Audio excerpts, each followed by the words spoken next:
Thank you all for coming on a beautiful Saturday, June day in Boston to join our session. I realize we have a lot of very smart people here whose thoughts about communication futures may be better than mine. So what I propose to do is, rather than just give a speech, is combine dialogue and with the speech around questions that I'll pose. Dialogue is very hard to conduct in our culture, especially now. It's characterized by two things: questions and silence. Silence is the sound of your thinking, turning things over in your mind. So I'm going to ask that when you hear the questions, you take a minute, you reflect on them. Our first impulse, I think, from school is to quickly come up with an answer and sit with that and look for other answers too. For each question, what we're going to do is take 1 minute for reflection. And then I'm going to ask you to find a dialogue partner at your table. It may mean you're going to have to move to another table. You could do a trialogue, but actually you widen it, you won't go as deep. So it's better to have one dialogue partner for the question. And we'll invite each other to say, well, what thoughts come up for you around this question? And I'm going to give you a few minutes to have a dialogue on each of the 5 questions. And then I'm going to interrupt you. I'm from New York, so I like to interrupt people anyway. And what we'll do is I'll give you some of my thoughts on that question before moving on to introduce a second, and then a third, fourth, and fifth questions. At the end of the 5 dialogues with these 5 questions, we'll have a full group conversation going through one question after the other to see what new thoughts emerge. The value of a dialogue is you come in with your own thoughts and you invite new thoughts into your whole way of looking. And so my expectation is you're going to come out of this session with some new thoughts about the communication futures. So that's the plan. Any questions, concerns? Grand. Human ingenuity is far from finished. And all that we have learned as a species is just a short preface to what will be learned in the decades ahead. The very idea of human learning invites the first dialogue question. How could what is learned over the next decades be conveyed to billions of people on our planet through a communications revolution? Sit with that for a minute. I'll repeat it. How could what is learned over the next decades be conveyed to billions of people on our planet through a communications revolution?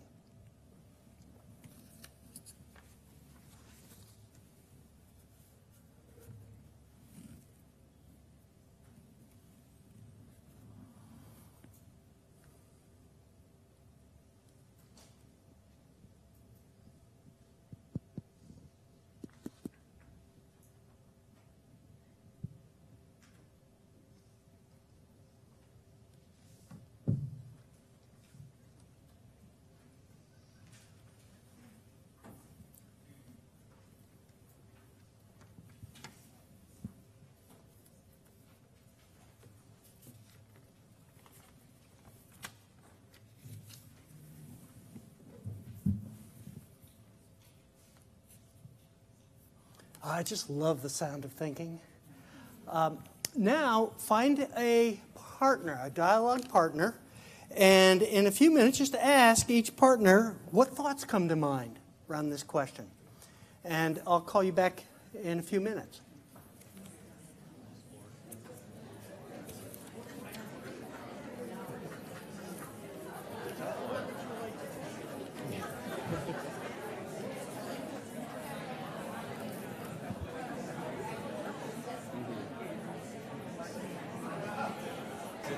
Okay, if any of you want to jot down your best thoughts to question number 1, there is Notepad in the bags that you can use for that purposes.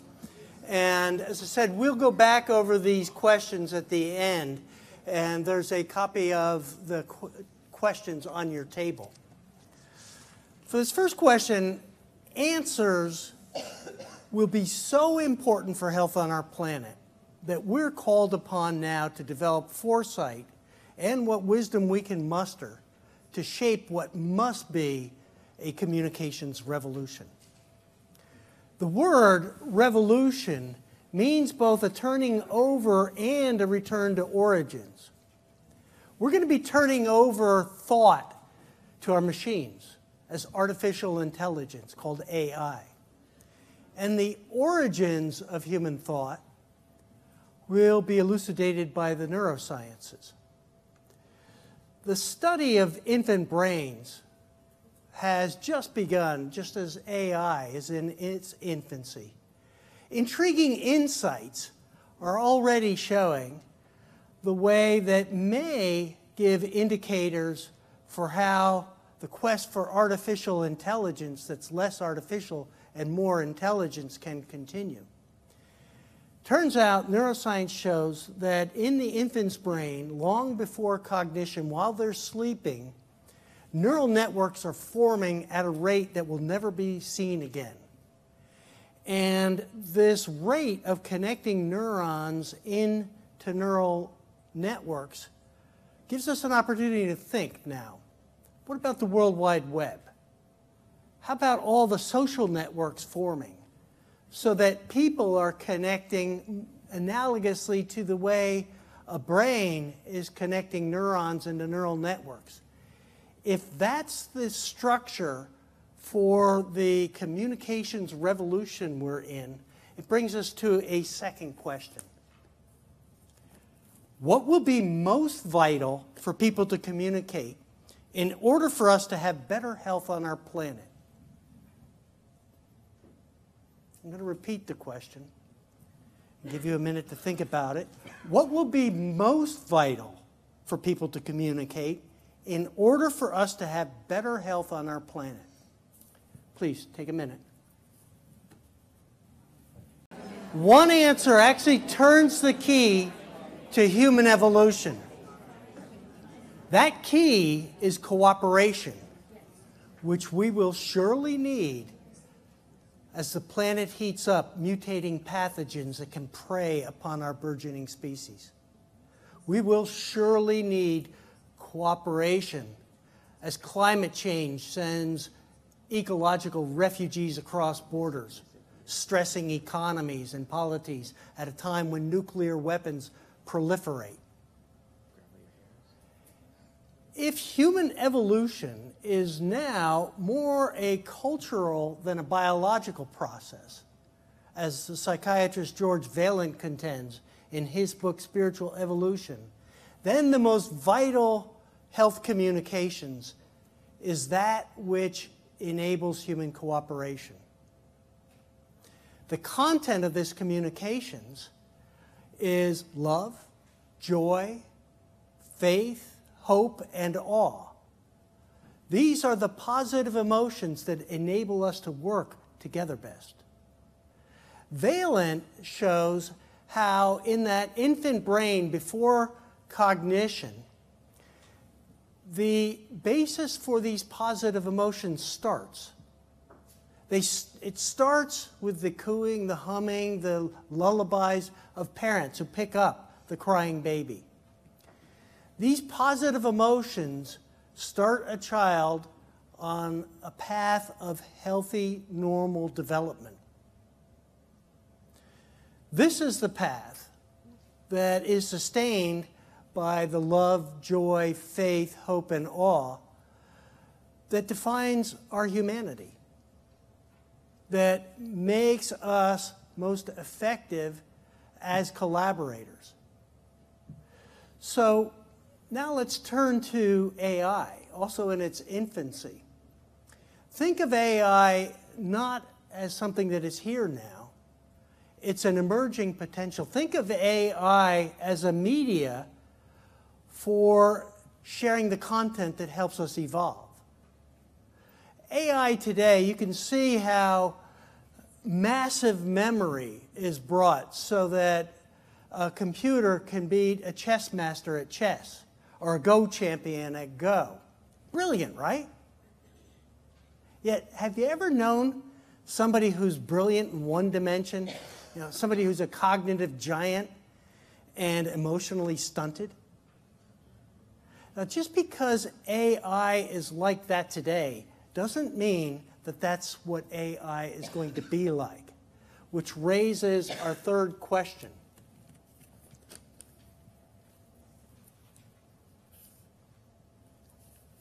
Excuse me, our second question. It is third. Whew. What will computers capable of processing emotions teach us?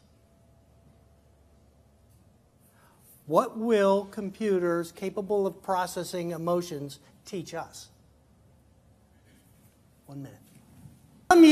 Some years ago, compassionate computer scientists were inspired to help autistic children.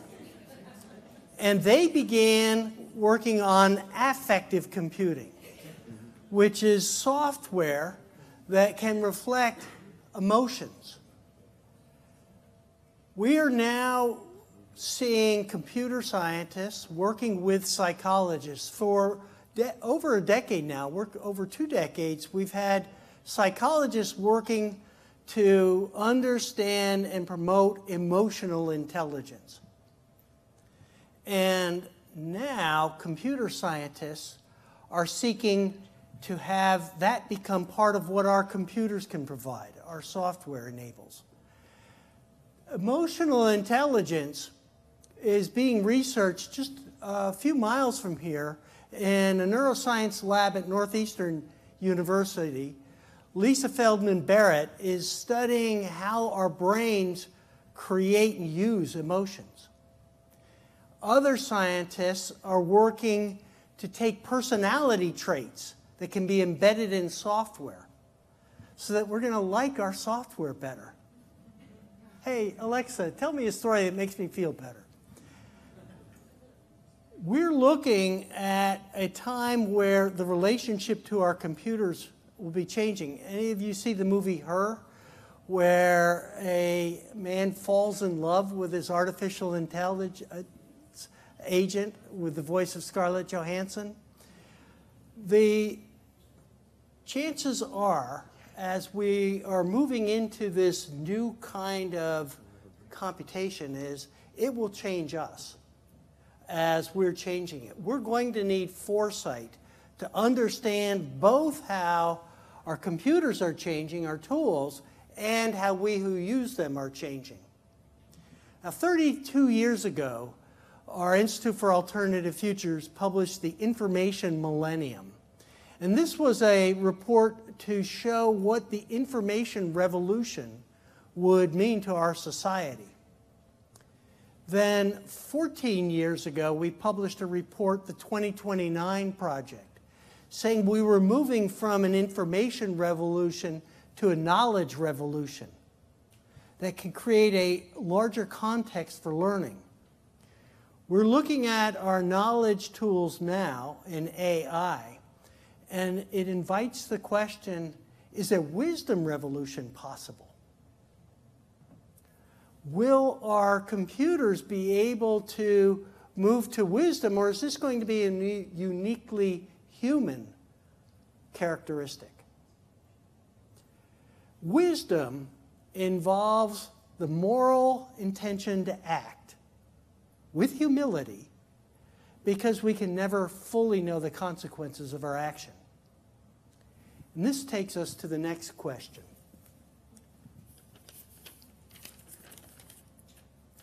Will artificial intelligence be capable of moral decision-making in the decades to come? Will artificial intelligence be capable of moral decision-making in the decades to come? Please take a minute. Answers to this question may prove important to human health faster than people think. Henry Kissinger just wrote an article, The End of Enlightenment, warning that the self-driving cars, the autonomous vehicles that are being tested now, will soon be making a decision in a crash whether to kill the grandparent or to kill the child. And absent moral guidance, our machines will be killing many more people than that. 9 years ago, working with the U.S. Army, we forecast that by 2039, robotic armies would be a key part of warfare. A book just published, Army of None, says that we're on the cusp of AI-directed autonomous weapons, deciding who to kill, who to spare. The moral question is one we have to grapple with now. In the convergence of psychology and artificial intelligence, we can see the potential for computers to develop morality in stages, much as children do, most children. And the stages of moral development literature shows that at advanced stages, what looks like morality at low stages seems inhumane. That in earlier stages, those inhumane behaviors are very human. So as we're looking at the advances in our computers and how they may work with the moral development, we really have to begin to question how the morality of decision-making is going to be deployed in our software. And you can think about how computer games of killing, for example, may actually reflect the moral development of the developer and the teenagers who use them. These have secondary impacts. So we're going to need foresight to understand how the technology is developing along with us. And we do know that under stress, we regress. So we're looking at the potential for stressors. As Lee was telling you, in our exercise of scenarios for the year 2057, we could see 3 major cities destroyed by nuclear bombs, one of them in the United States. And that nuclear attack occurs just before a hurricane, so the radiation is widely spread and contaminating. In that same scenario, we saw a pandemic that kills not just tens of millions of people around the world, but hundreds of millions. So when we look at the potential to regress, and we can see right now in many people who are not behaving according to our cultural norms, that we can have people who are either in regression or in arrested development, and that can be in a psyche or a subculture. So as we think about the potential scenarios where in the most desperate of times, many more people will regress, and then the people who are outsiders become the other, who can be dealt with in less than human terms, inhumanely. So it's important as we understand that as a potential that we actually orient our strategic communications, our health communication strategies towards scenarios that we see as more expectable and more aspirational. The expectable scenario for 2057 is that we learn with artificial intelligence, with our tools, so that actually more people on this planet are living better lives, both as an absolute number and a percentage. And yet, because we're slow to learn, because we make mistakes, so many people have shortened lives and less good health than they could have, that there's a terrible loss of human potential. But in the aspirational scenario, we see that the quest for equity becomes an expression of love and compassion that actually brings about a transformation of our society that stands in stark contrast to the regression we've been seeing. So this is the potential scenario I invite you to think about the strategies for. And we're seeing this at a time when our country is divided. Now, when our country was torn by slavery, Abraham Lincoln told us, "A house divided against itself cannot stand." We now look at a divide that we could call a health equity chasm. On one side, we see an inability to learn. We see despair. We see obesity, diabetes, shorter lives, poorer health, a burden of chronic diseases that lasts, that takes away the capacity of people. We see poverty and near poverty. We see too little opportunity. We stand on the other side of this chasm. And this invites the final question. What can we do through health communications to cross this health equity chasm? What can we do through health communications to cross this health equity chasm? Please take a minute. And John Carroll, I've not met him, but I've heard everyone say he's a huge character and was incredibly entertaining, the last guy. Pretty much everyone. Okay, what we'll do now is we'll have a full group conversation. So Robin, you have handheld mics. Yep. And we'll go through each question in turn and invite people to share thoughts that they would like the whole room to consider and any new questions that have emerged. So the first is, how could what is learned over the next decades be conveyed to billions of people on our planet through a communications revolution? Anybody like to share thoughts on that question?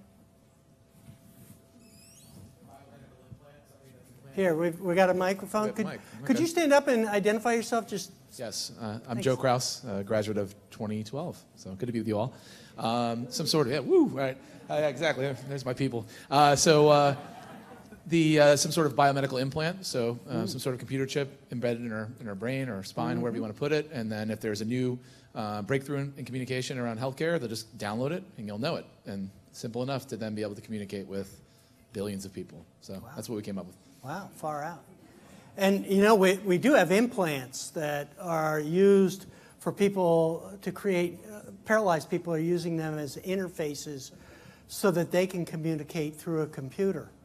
And there's a lab, I think at Duke, that was seeking to have an implant with a paralyzed young man using an exoskeleton so that he could walk with that. So while it sounds pretty far out, I really appreciate, Joe, that you're putting that out there. The professor I studied future studies from famously said, any useful thought about the future should sound ridiculous at first. Any other thoughts about how could what is learned over the next decades be conveyed to billions of people on our planet through a communications revolution?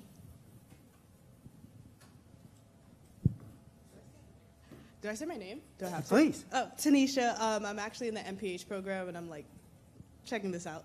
For the first question, I guess where I really started was thinking about Instagram and Snapchat and how images can be really good to convey a message without having to deal with like language barriers. Because if any of you guys use Snapchat, like remember when Snapchat started showing like major events across the world, and you can just like check it out and see real time people enjoying themselves, and then you could check out events that you never knew about.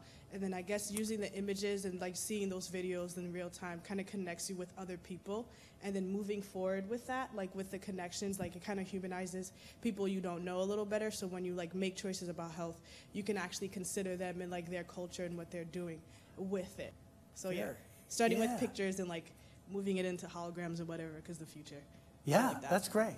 I mean, I think that actually, you can see this as part of the communications, health communications infrastructure.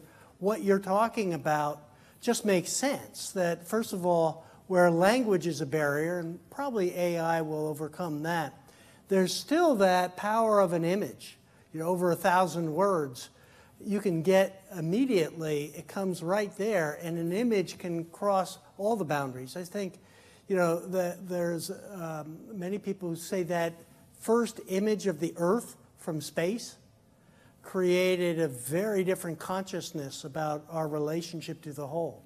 So using that in the way you're suggesting makes great sense, and we have to recognize that our interfaces with computers are changing. Virtual reality, which can use image that's manipulated, is going to probably move us a lot away from the words as the sole vehicle, spoken words or written words, and much more into the combination of images manipulated.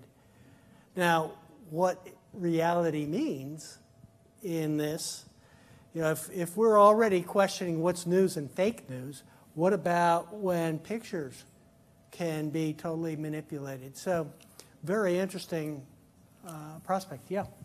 You have a microphone here? There you go. Right behind you. I'm a member of AMWA, the American Medical Writers Association. My name is Elizabeth Coons.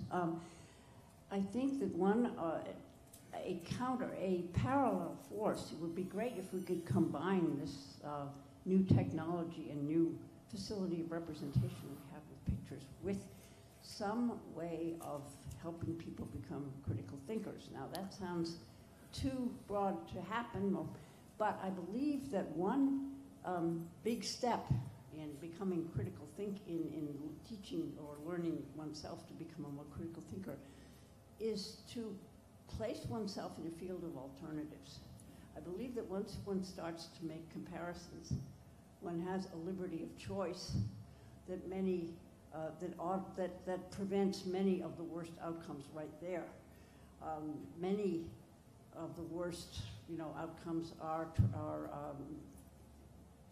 instinctive, despairing, or they come from not even having gotten to the point of making a choice. So if somehow we could teach people to think, or create a paradigm, exercises that teach people that there's always choice, put themselves in a field of choice, that will help with the critical thinking and should come along with the images. Very good. Yeah, that's a learning technology. And people who have learned helplessness aren't able to make those critical choices. That's a good point. Yeah. Can we have a microphone here? Oh, sorry.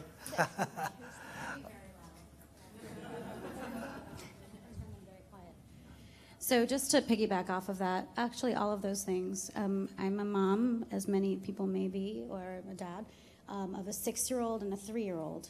My 6-year-old is already playing strategic games with other people across the United States that we don't know what their ages are, but I would hope they're younger, where she is making strategic decisions in a game where she has a certain amount of time. She has some sort of challenge that's put in front of her, and she has several rooms with which to gather various things, and then there's a competition to meet that goal. So I think that's already happening, and one of the thoughts I had with this question was education of young children through technology and imagery. Yeah. So I think that kind of binds all of this. I think if you can start at that level, and I think a key part of that is teaching them how to sift through the right information. Thank you. Yes. And you have back there, sorry to keep you running so fast.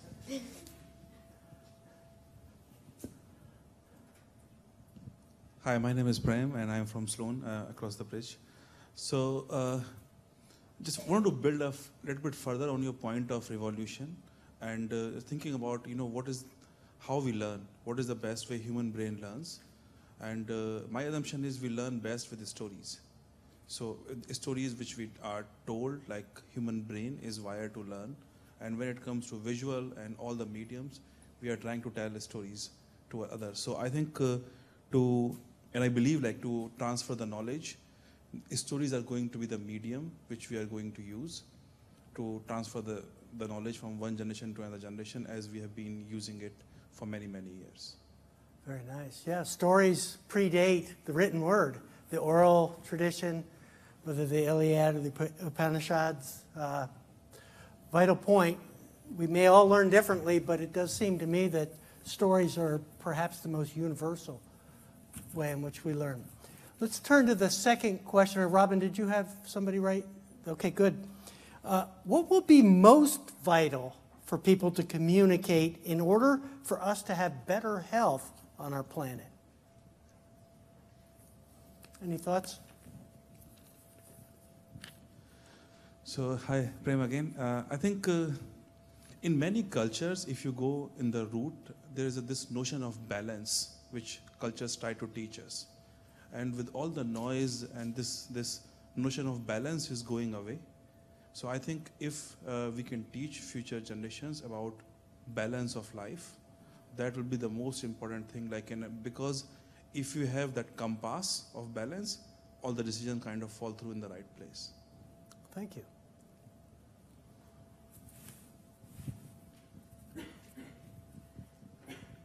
Hi, my name is Katinka. I am a current student in the health communication program. I work at Brigham and Women's Hospital in a primary care clinic that is connected with the Department of Mental Health. And we provide primary care services to chronically mentally ill and homeless people. So the average age of death for the population that we deal with in the Boston area is approximately 64. And those are patients that are, like I said, are chronically mentally ill and homeless. Typically, they have diabetes, they have hypertension, they have a lot of these diseases that are completely curable and you can live with them. You don't have to die at 64, but they have these comorbidities that incredibly limit their access to health care. So a huge thing that we do in my office is providing education and access and combining those two. One thing that we do is we work with another organization and we provide our patients with a disposable cell phone so that they are able to, they know what time it is, they're able to call the doctor's office, they're able to make an appointment, and they're able to do these three basic things that you and I don't really think about. Like, we're able to know what time it is at all times. We don't sleep on the street, we don't live in a shelter, and we're able to use a phone, make an appointment. But by providing our patients with these things, they not only feel connected to a system and the ability to reach out to them if they need something, but they're also humanized, but they're also then able to work within a really complicated system by having really basic tools. So that's something that we talked about here at our table, and about those very basic tools being vital to communication for better health. Thank you. Yeah, you've raised both the technology and connections to systems, and I think also the connections to community. So the social connections, and those I've seen as vital to people who are homeless. And there was, for example, a study of the people in a hospital who were most likely to be readmitted shortly after that, and it turned out the best indicator in an electronic medical record of who those people were was, did they have anybody come to visit them? And if nobody came to visit them, so the social isolation is a big part of that connection, and the technology combined with the community strikes me as hugely promising. Thank you. Yeah. Well, before I answer, I guess when I was reading it, I wasn't sure if you meant like Do you mean like what did people themselves need to know in order to communicate for a vital future, or like what to communicate? Actually, I love both sides of that question. I think are worth answering. Okay. Okay. Now So, you saw my answer, which was the positive emotions to have cooperation. So it was more on the content. But I think the other side of the question is just as good. Okay. Look at her notes because we talked for a while. Okay, yes. So this was my dialogue partner, and then like when we went back and forth, we did start with like ideas with like trust, patience, like to learn and stuff, because like, you know, now things can be so fast. Yeah. Not everyone really has the patience to read like a 20-length document, because there are some health ideas that are a little more complicated than like one paragraph on Instagram can handle. So like I think people taking the time to be more patient to actually like learn some health information like would be helpful, because then you don't have to speed through things so much. And I also thought that another thing was that when it would be vital for people to be able to take the time and really just like understand that just because someone didn't go to school doesn't mean their idea isn't valid.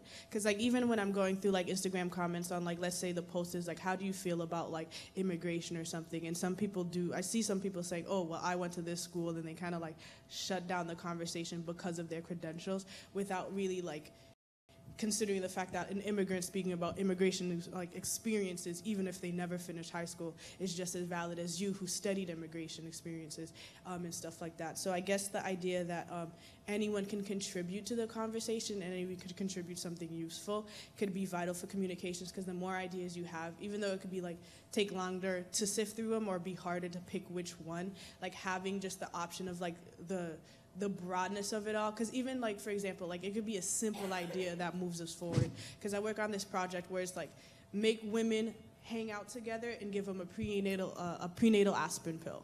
Boom, that should stop preeclampsia, hypertension, and all these like really negative, like that can lead to negative outcomes. So that whole thing. Sorry, Oh, I didn't know lovely. how to end it. Thank you. That's wonderful.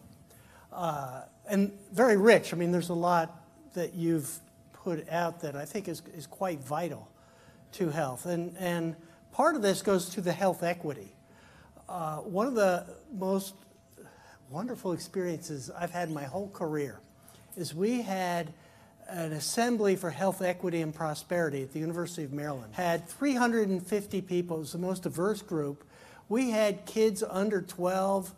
We had their parents, some of whom had never gotten out of high school. We had MD, PhDs, all in dialogue together, all listening to each other. And I'll never forget, it was this young 16-year-old from East Carolina who stood up in front of 350 people and said, I've never been to a conference before. I didn't know what to expect. I thought I'd be bored, and I wasn't. I thought I'd experience some racism, and I didn't. I found I was talking to senior executives, and they were listening to me. So it's that ability to listen, to take in the life experience of people from across that health equity chasm, that I think is going to make health communications such a vital contributor. So thank you very much for that. Okay, let's look at what will computers capable of processing emotions teach us? What did you come up with? Oh, good. Here, right behind you. No, there's a microphone. Yeah, no, we want to hear you, definitely. We took only part of that. I'm not sure I'm reporting the whole dialogue, so I have to It's okay. be partial and then correspondingly brief, I suppose. I believe that before we think about processing emotion, which is a phrase that's problematic, we might think about developing some computer protocols along the lines of the Benthamite concept of the greatest good for the greatest number. That was a very early attempt to project morality into quantifiable numbers. It was in the 18th century. And it's not complete. We can't. But it's, to some extent, programmable. And it doesn't go through the channel of emotions. It doesn't assume that you have to have emotion before you can have justice, which is what you assumed. However, it's a part, and it's something that, you know, maybe could be done at the same time or perhaps sooner. It seems to be quantifiable. Well, thank you. I think bringing ethics into computer programs is vital. On the emotion side, Martin Luther King said that justice is love in calculation. And justice is love correcting that which rebels against love. So the question, and this is a very interesting one that Lisa Feldman Barrett is writing about, is how our brain constructs emotions and why it does. So I think typically we think of emotions as kind of waves that come over us, and her argument is actually, no, we construct these for a reason, or for multiple reasons, but to basically predict how our use of those emotions will change the environment around us and the environments within us. Called interoceptive environments that really defines everything from your pulse, respiration, to glucose burning in the cells. So this question, I think you're pointing to, of how emotional or affective computing is going to affect us, your answer is exactly right. Go to the morality that we want to have our computers help us lead to.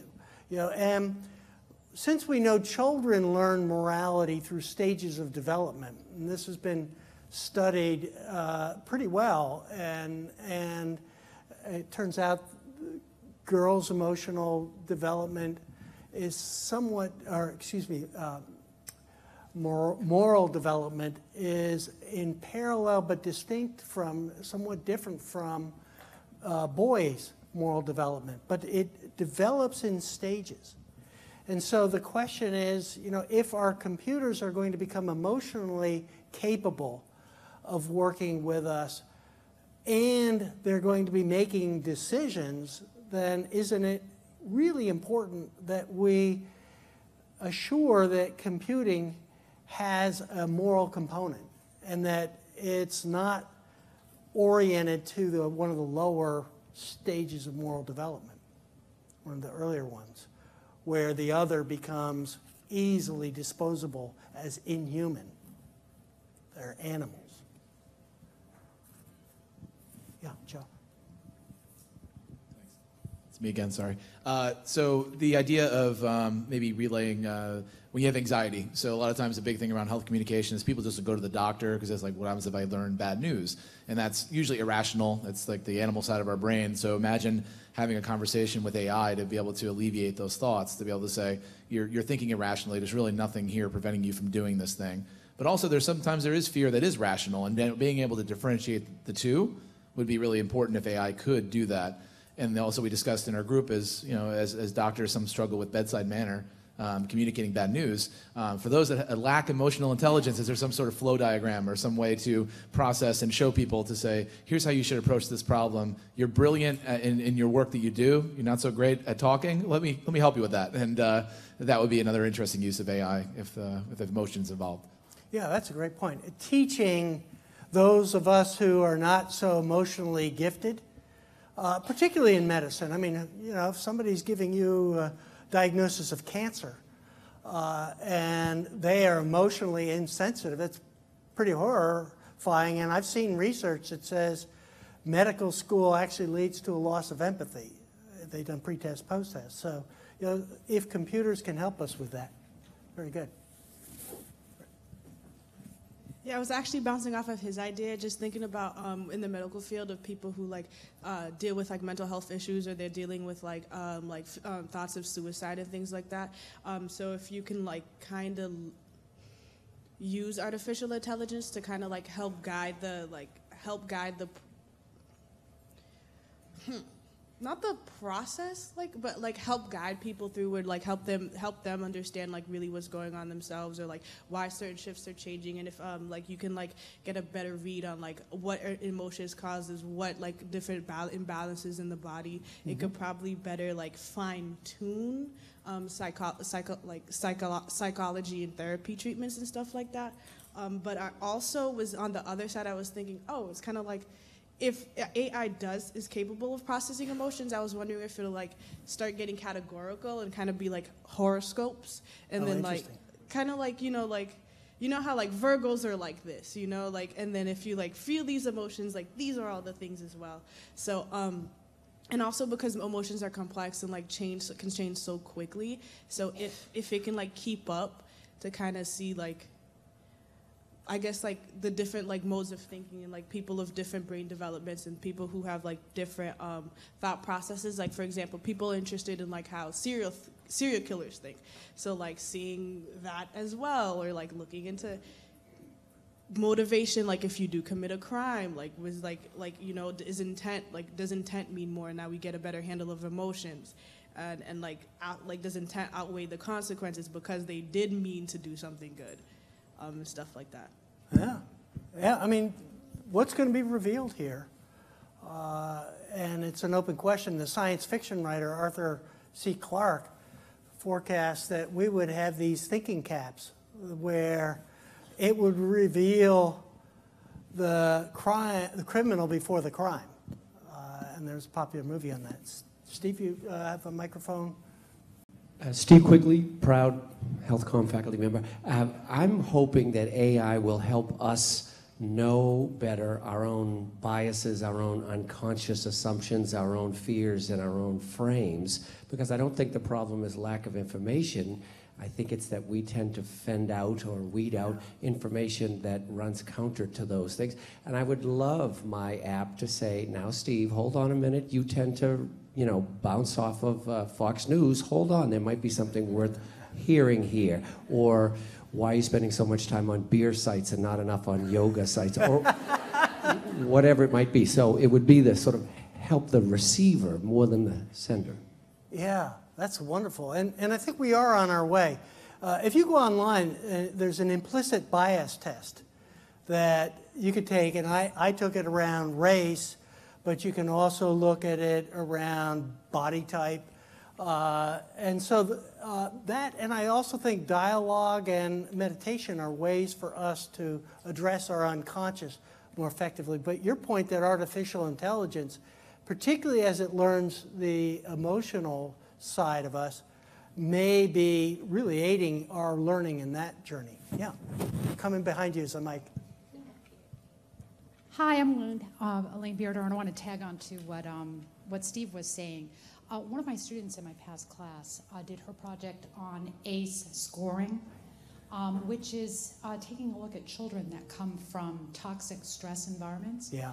And what does that toxic stress do to these children in terms of their health? So if we look at healthcare of the population in general, so there's 10 different scores that children can be graded on. It can be that they've got psychological abuse at home, physical abuse at home, don't have enough food, live under a bridge. So it gets, worse and worse.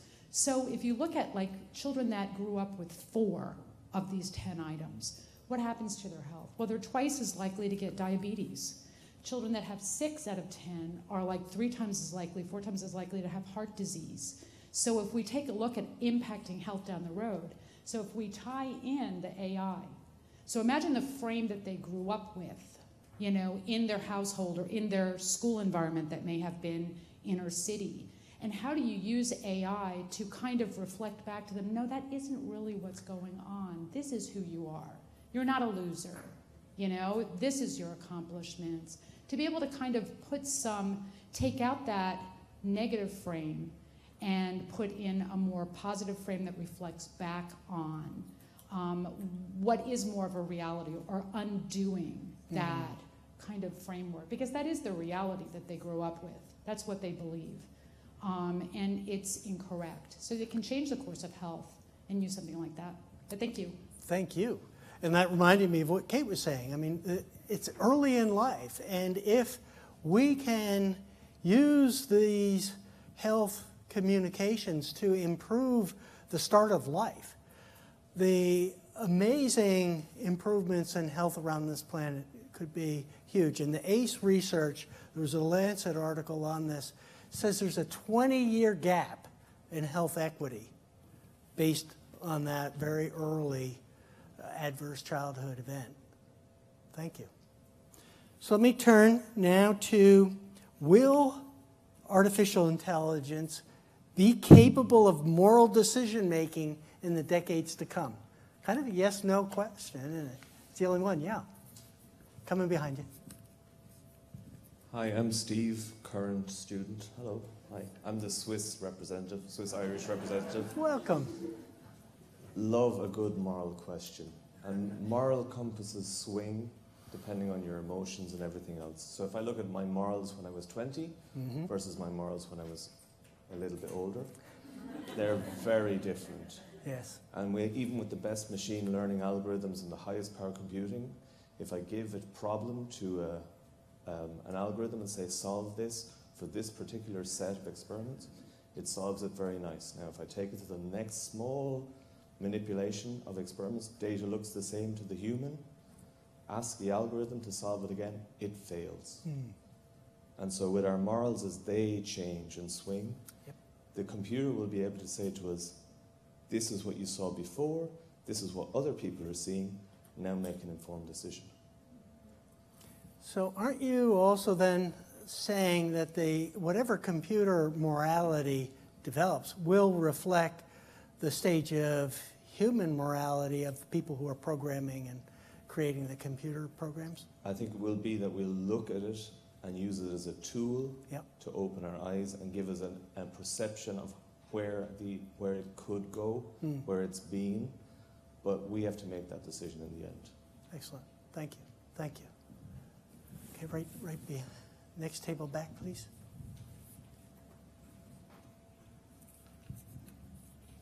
Hi, everyone. My name's Liana. It's so great to see everyone in person here.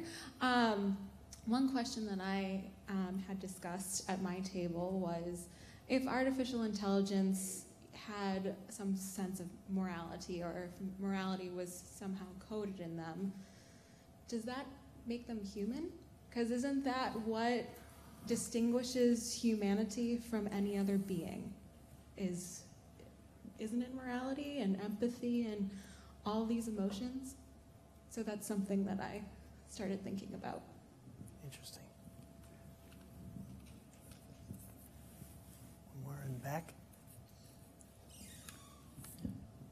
So the first thing I thought of when you finished your sentence was like, yes, but people don't really care if computers die. So then I think that would be a separation. Like if you kill you feel bad if you a laptop gets thrown into the lake, but it's not the same way you would have felt if a human was drowned or something. So even though it could advance and it could be a guiding tool to have artificial intelligence, I think just the flesh and bones is really what's gonna keep it separate for most. But for me, when I was thinking of it, I watched a lot of Black Mirror, so at first I was oh, I don't know about that, because it just felt because whatever is coded into artificial intelligence is done by a person who has come up with, has their own moral codes and has their own opinions and everything, and then everyone has those, and it's we don't even have a set of universal moral codes, and religion has been used to even set that, and even then there's discrepancies between them. So then the idea of having an artificial intelligence that does make moral decisions, and I'm also thinking what capacity, because there are also consequences in real life, and I think one of the parts of the moral decisions is the consequences as well. And I'm not sure, you can code the idea of consequences into an AI, but I guess the physical human part of it just kind of makes it a little, I guess, cold, if that makes sense, a little too cut and dry, because that's why when someone is on trial for something, sometimes they bring their family to evoke some emotion and then to kind of sway the moral code. And I guess there are certain situations and circumstances that may be so niche that maybe nothing can come out of it. And we're also thinking about, like, if you do have AI, like if there is someone with a like different immoral code, or if they bug it and hack it and it's used to control people, but that was going towards like Black Mirror. So we tried to rein back in. And I also really do think, I guess, it could be used as a guiding tool, but also in like which settings. Is it in school to discipline children? Is it in the hospital to like decide end of life, help with end of life decisions and things of that nature? And like, does it help with like if you're at war, like, because the morality is a little different when you're like, you know, fighting for whatever concept you're fighting, like freedom or land or territory. So like when there are certain situations when the morals aren't like on the same playing field, how does that go as well? And how well will they be made by people once again? Because I feel like, because it's not, people have a handle this in some way, and I know like people's opinions seep into everything. So like, is how the objectivity, I guess, is what I'm thinking about. And a little like confused by, because it's a person who made it and a person who created it, and we're all people and we all learn, we have our morals, and then the idea is like the AI wouldn't have the kinks that a person would. So yeah, question. So I would say a couple things to that. One, it's very interesting that when people send their Roombas in to get repaired, they put their names on them because they want to get theirs back. So the relationship, as our robots get more complex, and some of the programs like the Go program that won against the Go champion, it came up with strategies that no human has ever done it. So it's not programmed in. So we are reaching a stage where computers are having that complexity. They're not human though. The initial conditions are in silicon, and a computer chip is nothing like a neural cell. So very different. But the questions that I think you're raising say, will we be learning more about our human potential? And I think the answers are yes. I want to do a quick round. We're going to come out of time in a minute, and of what can we do through health communications to cross the health equity chasm. And of course you have to run as far as you can because Kate's, that's good for her. You want the exercise, right? You got your Fitbit? I actually should have run to you for the exercise. So I would say watch Westworld if you don't think there's a relationship between humans and artificial intelligence, and how the artificial intelligence does develop emotion and strategy, empathy, and violence, and all kinds of things. Just interesting take on that. I think with this question, what I thought about, and something that I do every day, so I didn't tell you what I did, not to be deceiving just because I forgot. I work for a pharmaceutical company. My job is I'm the head of regulatory affairs for advertising and health communications for Takeda Pharmaceuticals. I think a big passion of mine, one of the reasons I came into this industry from advertising, is patient communications and health literacy, and how I don't think pharmaceutical companies have reached their potential in terms of providing very complex information to patients. And I think we can do better, and I think we are doing better. But I want to be a part of that and not just sit on the sidelines. So with this question of what can we do to cross and bridge that gap, I think we need to communicate with empathy. I think we need to seek to understand. I think we have a tendency to lecture. We have a tendency to put our perspective first as a definitive point before we listen to other people. I think this is especially important to invite alternate thought into collaboration when we're trying to communicate with people who have health considerations, comorbidities, economic considerations, differences, because we see one side of a coin and there are just so many other things to see. And I think if we start the conversation by saying, what is it that you're seeing, what is it that you're experiencing, and what do you need, then we can move to the next step, which is education. But I think it's hard to start education before you understand what the problem is. Thank you. Right in front, right here. So you don't have to run so far. Right here. There we go. Hi, I'm Joan Salge Blake. My background is nutrition, so this is where this is all going. About 20 million people have diabetes, but that's not really the startling fact. It's 85 million have pre-diabetes, and they're on deck to get diabetes within 5 years if they don't change their diet and health. So when I thought about this, I was thinking there could be some kind of coaching and helping throughout the day to get those people so they don't get diabetes. And looking, it's hard to change your diet. We all know that. Food tastes great. And so if you could have coaching and helping throughout to get these people, and it'd be health equity, it could be all. The same thing with therapists. I don't want to put therapists out of business, but really, when you go to a therapist, all you do is talk. So you'd be talking to a machine and talking your stress away so you don't go to food, and helping, with your day so you don't go to the bar to drink your worries away. So, good, thank you. All right, next table back. Good morning, Michael Durand. I'm at NYU. I had a client years ago at the CDC who said that changing public health or changing health behaviors ultimately means changing public policy. And one of the things that health communicators can do, which probably we're not doing a good enough job at, is really teaching our allies, our influencers and so forth, to be better listeners and to better frame our messages to public officials, members of state and federal legislatures, the executive branch, and so forth. So, instead of a lot of bloviating and talking politics, we should be listening better and teaching other people to be better listeners and better communicators. Okay. Thank you. One behind you. And then we'll take one more, then I'm going to conclude so we can wrap up and you can get a break.